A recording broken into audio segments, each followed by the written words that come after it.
Доброе утро. Заскочил на заправочку и взял маслица для нашего мазокрана. Хочу также поменять масло, обслужить и, наверное, занырнем в отстойник. Но не знаю еще, буду смотреть по времени. Хотелось бы глушилку сделать, обслужить мотор. И, в принципе, уже более-менее у нас бы был кран такой с большего обслуженный. Вот, ну посмотрим, как мы будем успевать по времени. Планы, как всегда, грандиозные, а что получится, увидим. Я всегда стараюсь перед тем, как еду в гараж, заехать, купить все необходимое, а потом уже заниматься в гараже спокойно, чтобы не отвлекаться, потому что если отвлекаешься, ничего не успеваешь. Вот почему-то так это работает. Автобусы детские вот заправились и тоже едут развозить деток в школы, в садики и т.д. и т.п. Масло упало. Начинаем обслуживание. На улице ветрено. Сегодня обслуживаю машину не только я, но еще и две ноги, торчащие из-под колеса. На Volvo мы проехали порядка 70 тысяч и опять меняем масло. Вот, ну, запустим мазурика нашего. Нам нужно проверить, насколько работает воздух, накачивается ли он, работает ли ручник и работает ли сцепление, активируется ли оно от нужного количества воздуха. Так что запускаем, посмотрим, как он запустится. На улице -1 где-то, ну такая нулевая температура.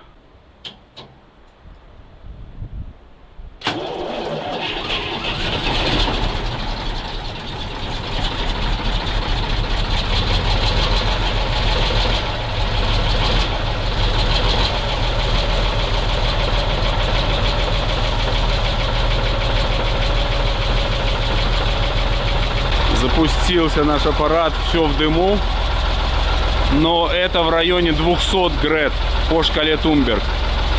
200, друзья, не меньше, потому что сзади ничего не видно. Ну, сейчас прогреется быстренько и все будет хорошо. Кстати, не подкачивал топливо, то есть, ну, попробовал вот без подкачки. В принципе, разницы нету, и так одинаково стартует. Зеркальце надо прикрутить. Вот так стоит, работает, шепчет, можно сказать. Очень мягко работает мотор.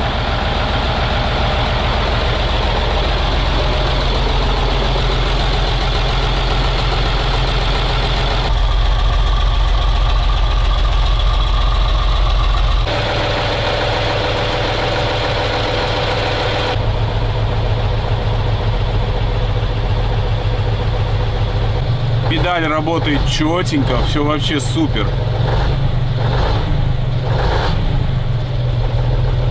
Только что сработала разгрузка, я думаю, нужно попробовать сцепу. Давайте вместе.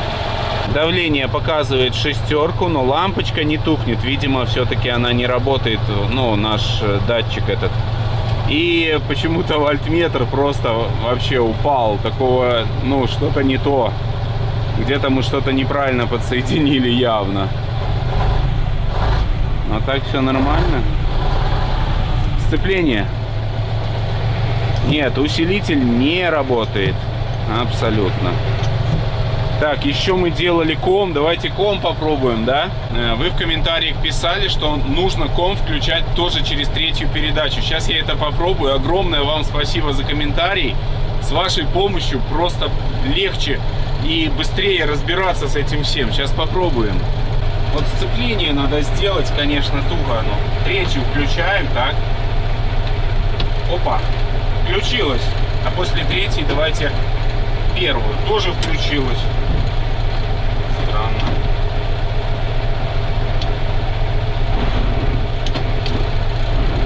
Это задняя. Тоже включилась.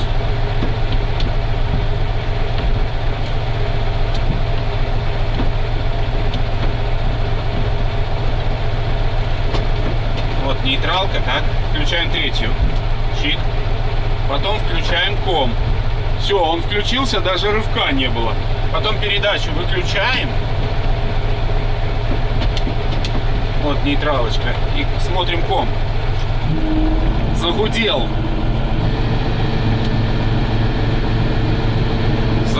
значит работает, а теперь выключим, выключится, опа.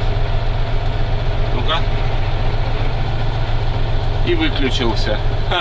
Одним словом, то, что мы удлинили тягу, это помогло.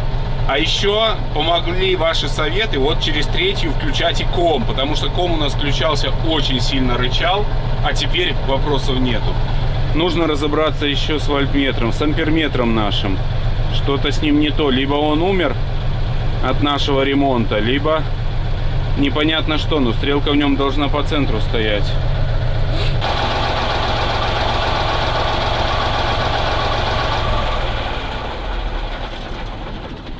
Друзья, у нас очень много самодельных проектов, таких как Зиломан, Зилотах, Monster Max. И вы также можете создавать самодельные крутые тачки в бесплатной игре Crossout. Crossout — это эпичный постапокалиптический онлайн-экшен, в котором вы сами создаете боевые машины из тысячи различных деталей. Ограничений нет. Можно сделать хоть реактивные баги с пулеметами, хоть меха на робоногах, хоть бронепоезд с огнеметами, а самое крутое, все эти машины реально работают в бою, а вы можете выбирать сами, на чем хотите играть. Недавно в Crossout появилось глобальное обновление. Теперь можно конструировать полноценных мехов. Только представьте, гигантская бронемашина на роботизированных ногах, которая шагает по полю боя, круша все на своем пути. А если захочется чего-то более классического, всегда можно собрать футуристичный танк, бронированный грузовик или даже невидимый фургон мороженого, если вам по душе неожиданные тактики. Бои в Crossout — это динамика, взрывы, перестрелки и полный простор для тактических решений. Вы можете отстреливать у врагов колеса, сносить орудия и лишать их мобильности, а на картах с интерактивными объектами устраивать засады и использовать окружение в свою пользу. Ну а если вы не хотите тратить время на сборку, в игре есть внутриигровая выставка, где можно скачать крутые чертежи, созданные другими игроками, или наоборот поделиться своим шедевром и стать местной легендой. Качайте Crossout бесплатно по ссылке в описании, по ней же вы сможете забрать стартовый набор бонусов: бронеавтомобиль быстрый и смертоносный, бронелет Птица Смерти, меха на робоногах Оптимум и 3 дня премиума, чтобы сразу влиться в игру на максимальных скоростях.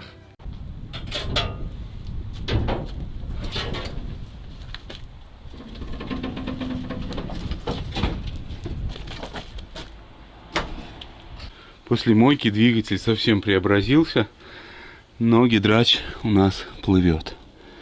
Нужно его тоже смотреть, разбирать. И, возможно, теряется давление из-за этого, и у нас хуже работает гидроусилитель. Еще поменять бы вот эту гофру, тоже не мешало бы. Ну и воздух где-то сифонит. Ты где сифонишь, красавчик? Надо сейчас найти утечку.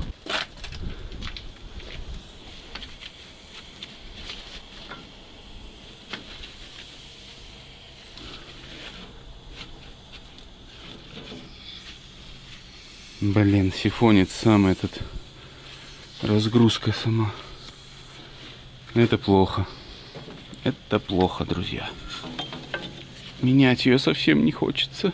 Интересно, это штатное место для разгрузки? Напишите. Но, возможно, ее специально перенесли сюда к мотору, чтобы ей было тепло. Все здесь четенько, нигде не плывет ничего. Странно. Кроме гидроусилителя, конечно. Пока есть воздух, пойдем посмотрим, что же у нас там со сцеплением. Два варианта. Либо не работает этот сам усилитель, либо не работает ускорительный вот этот клапан усилителя, управляющий клапан. То есть мы сначала давим на клапан, а потом воздух из клапана уже давит на сам наш поршень. Я думаю, наверное, сначала нужно от поршня открутить, чтобы понять, идет сюда воздух или нет. Шланг ослабил, сейчас нажму на сцепление.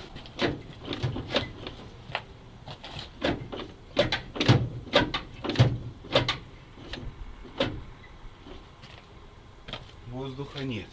Сейчас посмотрим, запитывается ли наш клапан. Ага.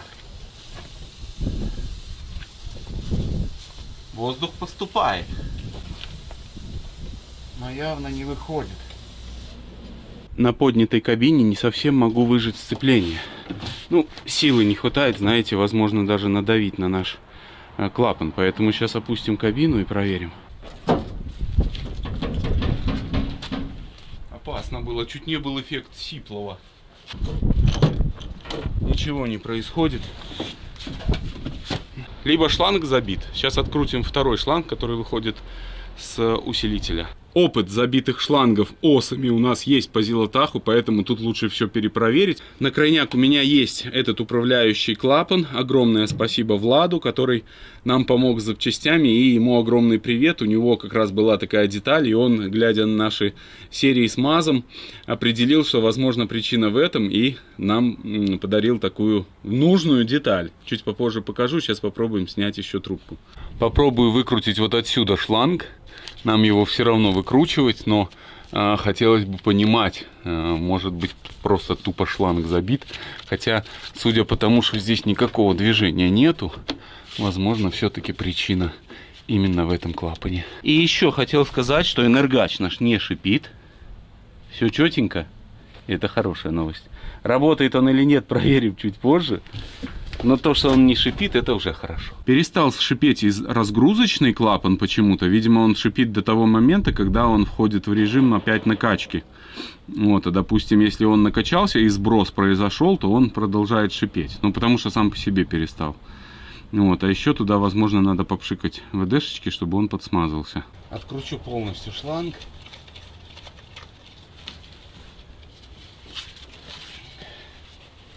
Вот, он пошел, откручивается, поэтому, чтобы его сразу была возможность крутить.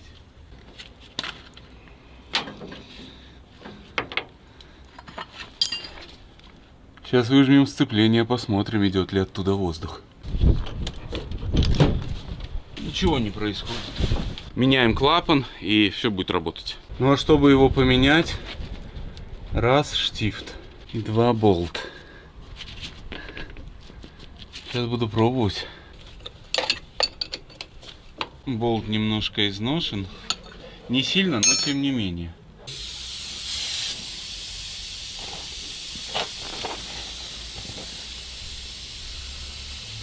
Второй штифт тоже подношен. Ну пусть спускает воздух. Будем... Хотя, наверное, открутим, да и все. Вот так выглядит старый клапан усилителя, а вот так выглядит новый. Такие красавцы. Кстати, вот этот новый клапан, он ходит, видите, вот так. А старый как будто в клине. Поэтому он, скорее всего, и не работает. Сейчас перекрутим вилки и все соберем. Наверное, это оригинал МАЗ. Наверное. Но они отличаются, видите, по длине. Этот такой массивнее.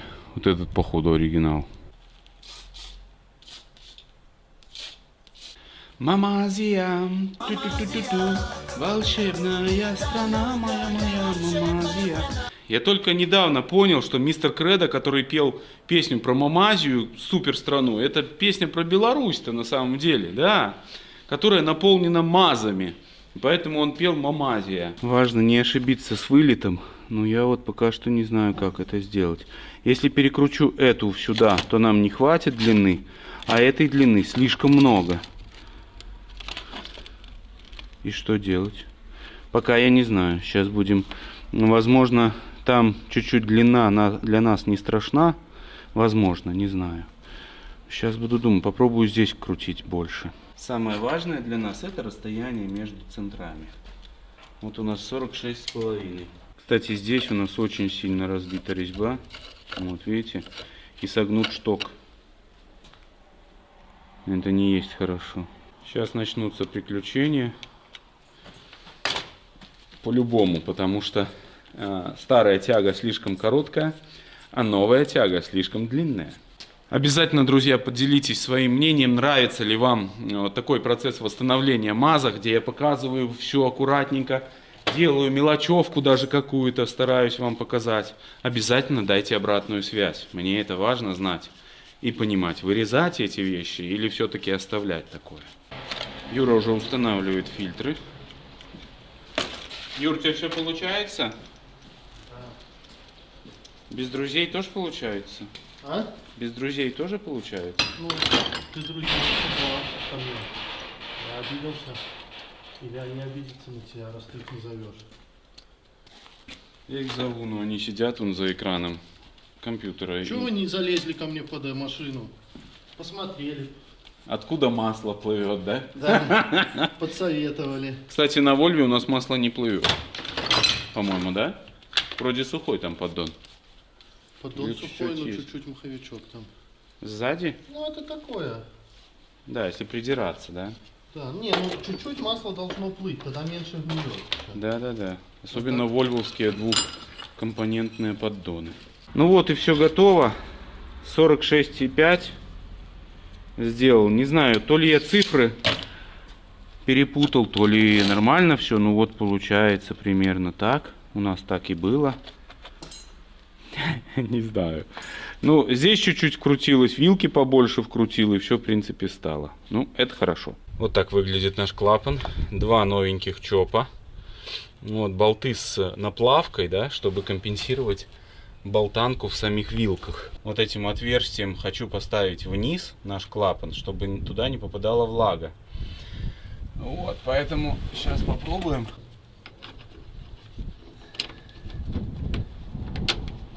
Вот так. Вам, наверное, не видно, но такая сейчас погода пасмурная. Чуть ли не плачущая.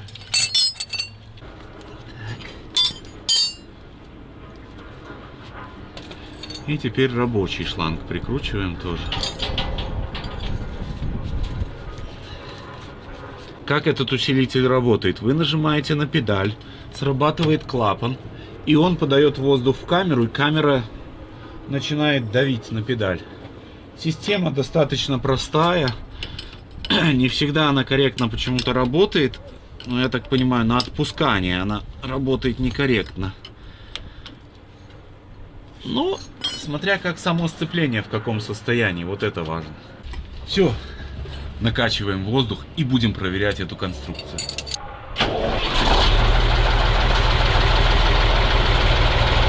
Воздуха двоечка.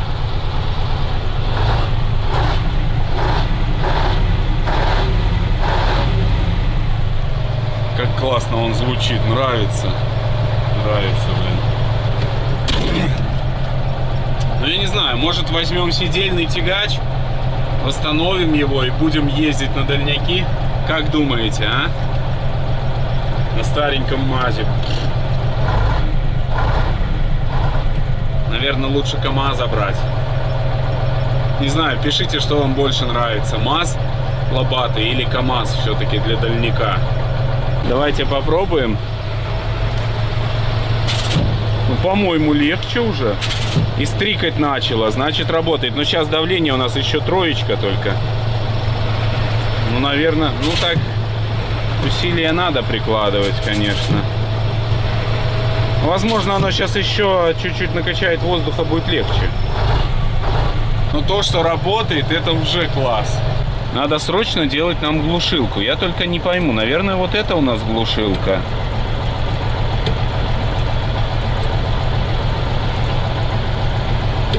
Потому что тросик у нас идет. Надо ВДХой пропшикать. Хозяином нашего МАЗа был явно Коля. Коле огромный привет. Здесь, я так понимаю, должен быть вентилятор, скорее всего, вот на двух болтах. А еще козырьки нам нужны тоже. Но вроде бы у нашего зрителя есть один козырек. Вот нужно еще второй найти будет. Хотя, наверное, для крана это не обязательно прям. Я еще вот нашел здесь, смотрите, какая-то электрика. Возможно, она запитывает наш кран. Видите? Автомобиль, кран. Давление шестерка. Сцепа. Почти рукой, наверное. Ну-ка, сейчас проверим. Да. Это я понимаю.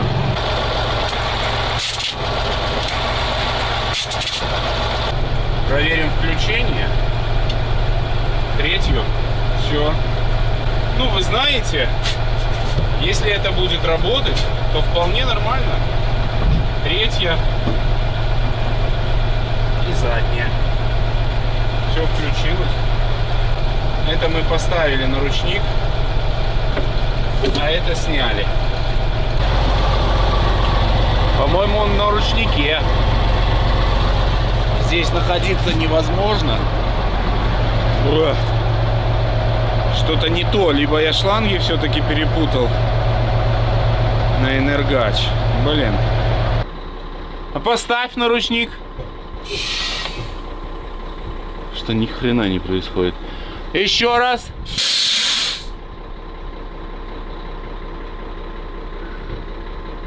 Что за хрень? О. Это ты на тормоза нажал? Ну-ка сделай еще раз. Вот ручник, тут работает все. А этот стоит колом. Разобрался я, друзья, блин. Проблема была в том, что я слишком много вот эту выкрутил вилку. Она слишком шток длинный был. Вот, сейчас вкрутил шток обратно и все начало работать. Вот, сейчас он на ручнике. И этот, и этот. Сейчас сниму с ручника. Сейчас просто чуть-чуть маловато уже воздуха. Но все работает. Это самое главное. Я уже думал, нужно будет менять энергач. Сейчас попробую тормоза. Ну, вроде как работают. Спереди шипит шланг. Его тоже нужно будет нам поменять, потому что он где-то там прорван. Нужно будет обязательно его подкинуть, чтобы воздух не уходил. Так, пришло время поменять маслица. Так. Откручиваем пробку. Она на 32, наверное. Максимально большой таз взял, чтобы слив масла прошел без приключений. Потому что со сливом жидкостей могут возникнуть нюансы. Сейчас как рванет оттуда топливо.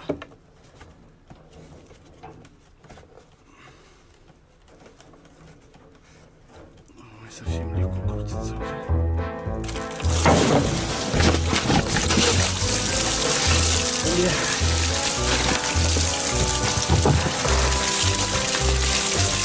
Ай-ка забилось там.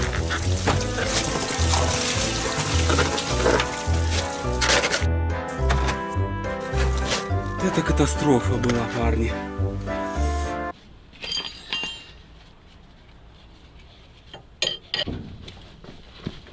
Ух ты, нифига себе.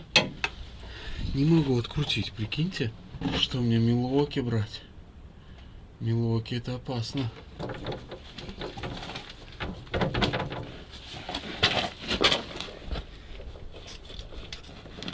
Пошел, родной. Главное не уронить пробку туда. Это самое главное.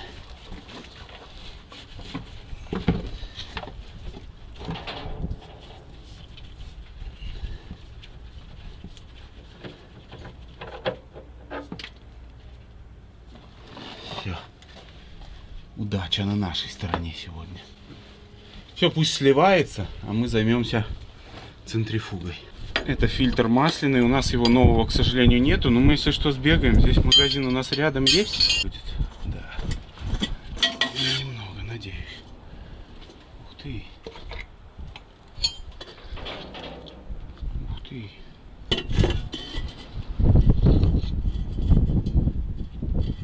Ага, здесь фильтр, который просто промывается. Самое интересное, это всегда разбирать центрифугу, потому что понимаешь, сколько там налета, много или немного.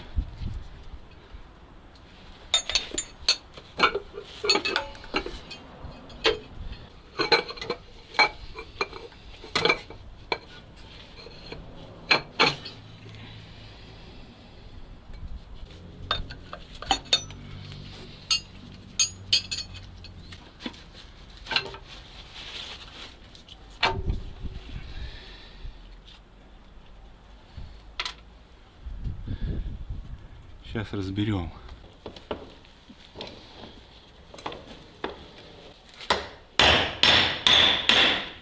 Момент истины.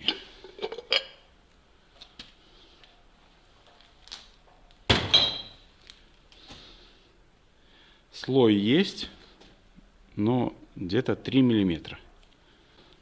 Да, может быть даже и 3 нету. Ну, то есть более-менее наш двигатель обслужен. Не все так страшно. Сейчас это все моем и собираем обратно. Все помыто, продуто сжатым воздухом, в бензинчике. тряпочками вытерто. Фильтр даже начал светиться насквозь. Кто-то из наших зрителей писал в комментариях, что здесь установлен фильтр, который можно промывать. Вот действительно такое и есть. Промыл, все почистил, собрал обратно, и двигатель готов дальше работать годами. Эта техника советская, которая создавалась, действительно на века. Согласитесь, это очень круто, когда ты можешь взять, просто все это помыть, почистить и дальше работать. Не нужно покупать дополнительные какие-то расходники. Прежде чем устанавливать центрифугу и фильтр, я решил открутить наш штуцер на гидроусилитель. И вы знаете, он у нас плыл, и вот здесь какая-то дырка есть. Что это такое? Видимо, из-за этого и плыла вся наша конструкция.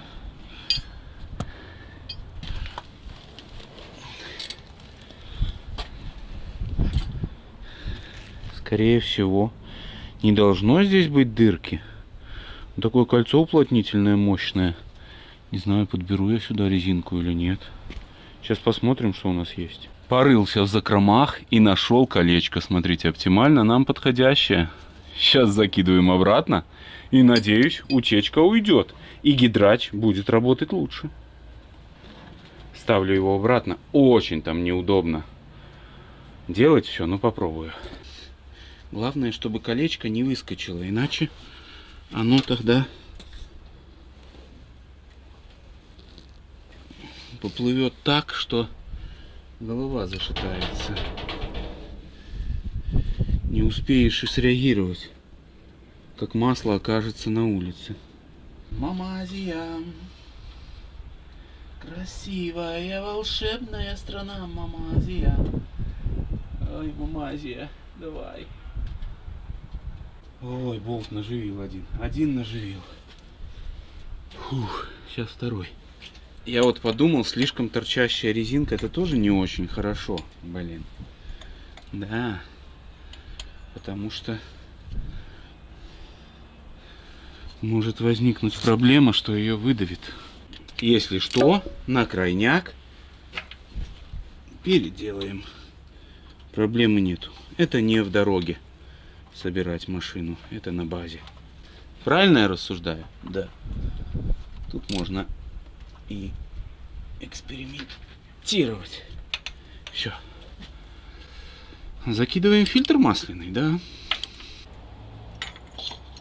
Ой, какие у меня грязные руки после этого гидроусилителя. Прям можно сказать, что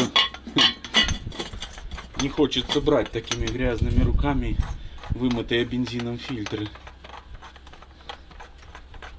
Там внутри пружина поджимает.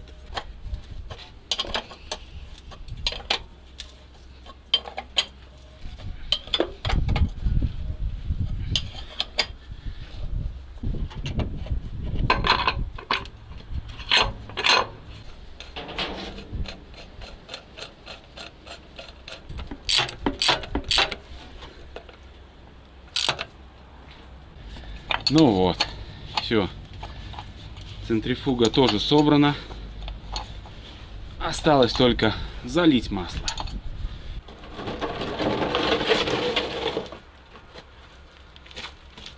Зрители, которые смотрят нас давно, знают, что мы часто в наших проектах используем моторное масло Lubix, принадлежащее крупному турецкому производителю ГСМ компании Belgian. Более чем за 50 лет компания наработала огромный опыт в разработке и производстве горюче-смазочных материалов.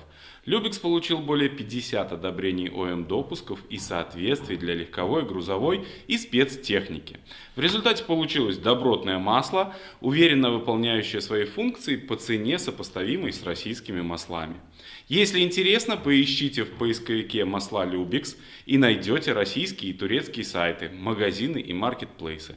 А также ссылку я оставил в описании. Кстати, есть еще очень интересная штука, которая превращает пустую канистру в рукомойник. Пить из нее, конечно, нельзя, а вот руки сполоснуть очень подойдет. Конечно, канистру придется отмыть. Сам краник мы берем под крышкой, Вот он здесь находится. И вкручиваем его вот в это отверстие. И все четко работает. Сейчас зальем быстро масло и улетаем домой, потому что Галя уже ругается. С момента последнего включения, наверное, прошло неделя, да, примерно. И к нам чуть-чуть подъехали запчасти. Озон и Wildberries рулит. На Wildberries купил крышку вот такую, масляной горловины. Вдруг вам кому-то понадобится, имейте в виду, на ЯМЗ. А также эксклюзивная крышка, просто на Озоне, крышка для масляного бака крана. Я не верил до последнего, что она придет и что она будет такой, но она оказалась такой, смотрите. То есть, ну, вы помните, что у нас не хватало. Просто крышка с Озона, пожалуйста. Она, правда, не дешевая, стоит 40 рублей, но и альтернативы ей тоже, к сожалению, ну, не найти. Вот, так что крышечка приехала. Имейте в виду, вдруг у кого-то еще такая проблема. Ну и сейчас тоже поставим крышку на двигатель. Если вы услышали на заднем фоне болгарку, это не соседи, это пилит Юра. Мы строим эвакуат.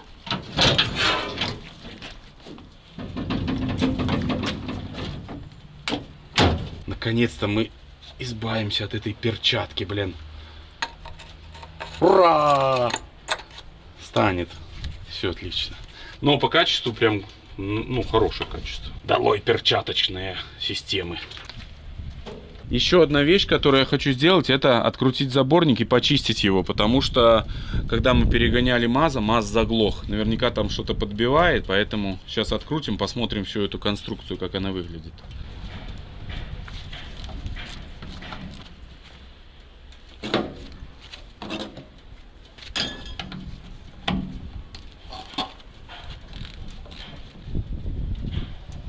Что за хрень?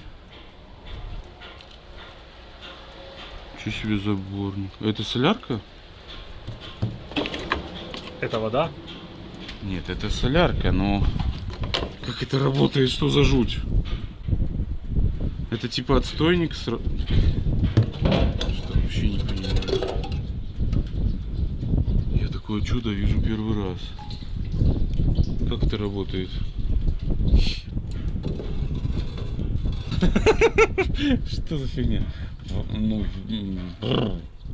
Это заборник, который идет у нас на фильтр. Оно как-то работает. То есть здесь заборник, он одновременно отстойник. Так, ну примерно понятна конструкция. То есть за счет вакуума, важно вот это вот, чтобы была прокладка целая.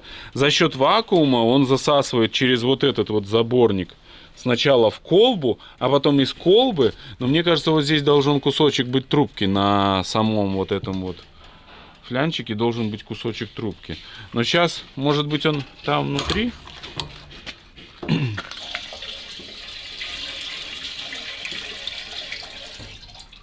И на дне там вон сколько грязи. Вот столько. Жуткая система, но эта система позволяет очищать топливо. То есть он все время через отстойник забирает топливо. Ну вот сюда мы сейчас сделаем трубку, чтобы она вот такая хотя бы была. И чтобы она постоянно была там в солярке. А это сейчас почистим. Вон сколько грязи. А еще вот я вижу, там валяется сетка наша, которая должна одеваться вот сюда. О, лопатой выгребать можно. Ну, советские инженеры постарались, конечно. Заборник сразу отстойник. Вы знаете, во время мойки вот там нашел такое посадочное под фильтр грубой очистки. Возможно, здесь еще дополнительно вот на этот чопик на наш вешался фильтр грубой очистки. И после этого вся эта конструкция уже работала как прям вообще отстойник и фильтр грубой очистки сразу в одном флаконе. В этой машине топливо уйти никак не может. Оно всегда будет вот на этом уровне. То есть даже машина год простоит, все равно здесь будет топливо оставаться вот в этой части колбы. И МАЗ всегда запустится на топливе, которое вот в этой колбе, а потом его себе сюда накачают. Очень классная конструкция, вопросов нет.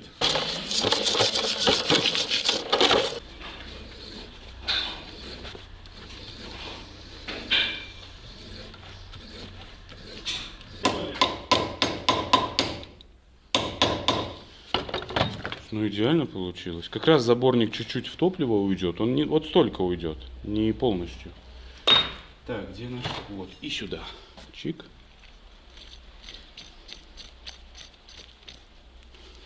Песня. Шайбочки медные. Мы все ломали с Димой голову, зачем шайбочки, а потому что воздух, чтобы не сосало. И новую прокладку вот я изготовил, тоже с паранита. Все это будем собирать, но еще нам нужно достать изнутри сетку нашу.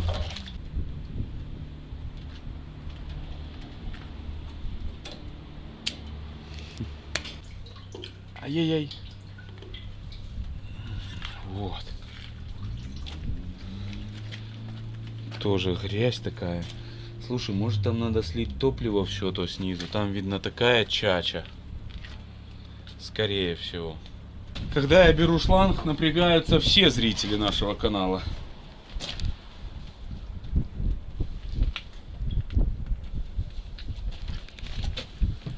Не то чтобы сильно грязная, но немножко есть на дне. Но в этот раз это не тот случай. Сейчас все будет четко. Тебе не страшно, Дима? Все будет добро. Что за хрень?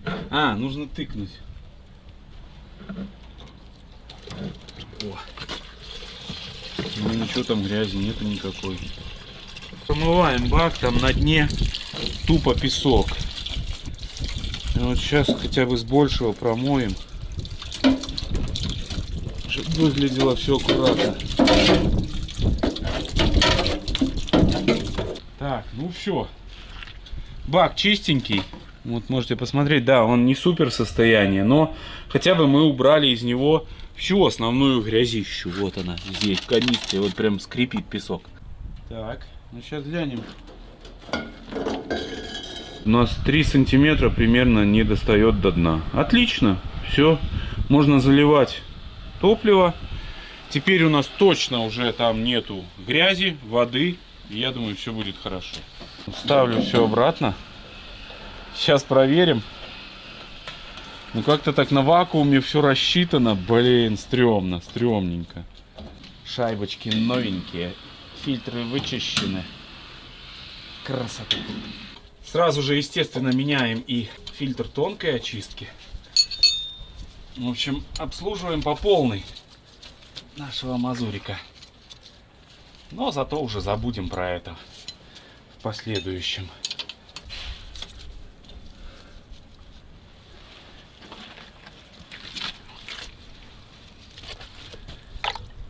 Бе. Все в ржавчине, ё-моё. Ой, там каша-малаша, ё-моё. Новенький фильтр будем ставить, а также есть и новенькая прокладка. Вот такая достаточно редкая вещь. Для нас она как раз подходит, отлично. Еще раз огромное спасибо Владу, нашему зрителю, за подгон. Так, Дима, как у нас обстановка здесь? Вот плохо. Вот так у нас обстановка. А это тут обратка граммы идут. Или ты хочешь попытаться резьбу обрезать здесь? Я попытался, не получилось. Обрезался ключ, да? Да, обрезался. Так, я понял. Значит, смотрите, друзья, переделываем на пластик. Заборник будет идти сюда, пластиковая трубка. Десятка. Ну, как и было, в принципе. Вот, сейчас все приведем в порядочек, чтобы аккуратненько все запакуем. Ну, потому что, ну, медь сюда очень дорого ложить. Но обычные шланги тоже, они разъедаются. А вот пластик уже проверенная тема. Думаю, должно бы все ходить. Главное все обжать тщательно, так хорошенько.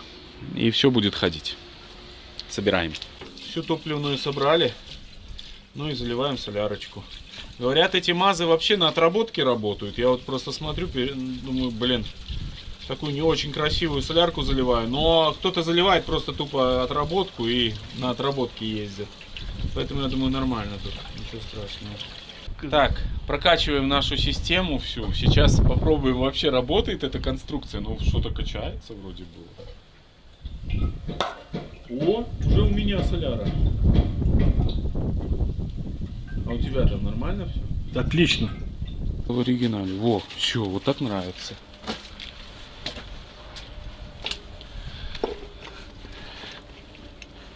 Так, Дим, надо ключ вот сюда на 14, наверное, да? Прокачечку. Сейчас мы тоже Прокачиваем топливо. Сейчас фильтр наполнится, колба. И можно будет пробовать запустить даже его. Я думаю, проблем не будет с запуском. Профессионал уже собирал топливное. Пошла вода у хату. Все, антифриз есть. Отлично. Запускаем. Ну, что на Валбересе? Я говорю, только карточку подсоединил. Тебя еще не заблокировали на этом Wildberries, блин? Не. Сколько ты будешь покупать? Я ж, Дима, я колпаки купил, ты в курсе? На Volvo хромированные. Хочешь поржать? Случайно нажал в корзину и купил, и все деньги с карты списались. 630 рублей. Это жуть. Я нажимаю отмена. Невозможно отменить. Ошибка, попробуйте позже. В итоге лежат в офисе. Но они классные, да. И потом он случайно едет, и его сила тянет на магазин, он их забрал. Ну там не откажешь. Я давно мечтал. Ну что ж, запускаем, наконец-то. Уже все готово и можно запустить. Во-первых, проверить нашу топливную систему, а во-вторых, масляную, потому что после замены масла еще не запускали. А масло вы залили? Да. Завел?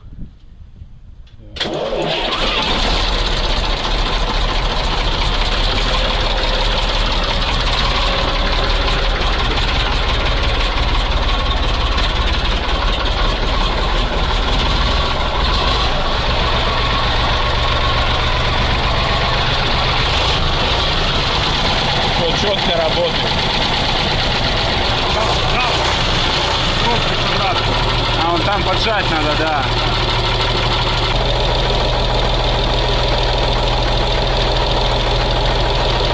Работа этого двигателя, это, конечно, просто прелесть.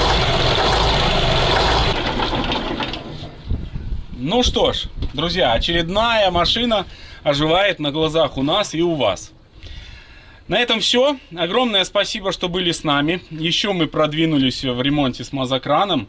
Ну и я думаю, в следующих сериях мы еще дальше будем оживлять наш мазокран.